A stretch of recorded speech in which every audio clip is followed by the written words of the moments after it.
সরকারি চাকুরিতে কোটা সংস্কারের দাবিতে আন্দোলনরত শিক্ষার্থীদের মিছিল সমাবেশে মধ্যরাতে উত্তাল হয়েছিল ঢাকা বিশ্ববিদ্যালয় সহ দেশের বিভিন্ন বিশ্ববিদ্যালয় ক্যাম্পাস। কয়েকটি ক্যাম্পাসে আন্দোলনরত শিক্ষার্থীদের ওপর হামলারও অভিযোগ উঠেছে।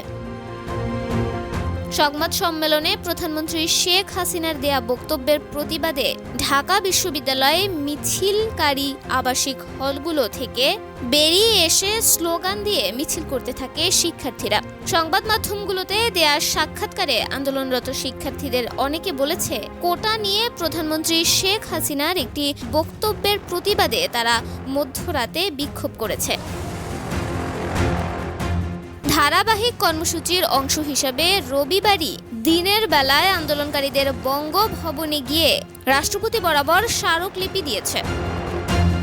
এতে সংসদের অধিবেশন ডেকে কোটা সংস্কারের দৃশ্যমান পদক্ষেপ নিতে সরকারকে 24 ঘন্টা সময় বেঁধে দিয়েছেন আন্দোলনকারীরা। পাশাপাশি তাদের বিরুদ্ধে করা মামলা এবং সব ধরনের অভিযোগ এই সময়ের মধ্যে তুলে নেয়ার দাবিও জানিয়েছেন তারা।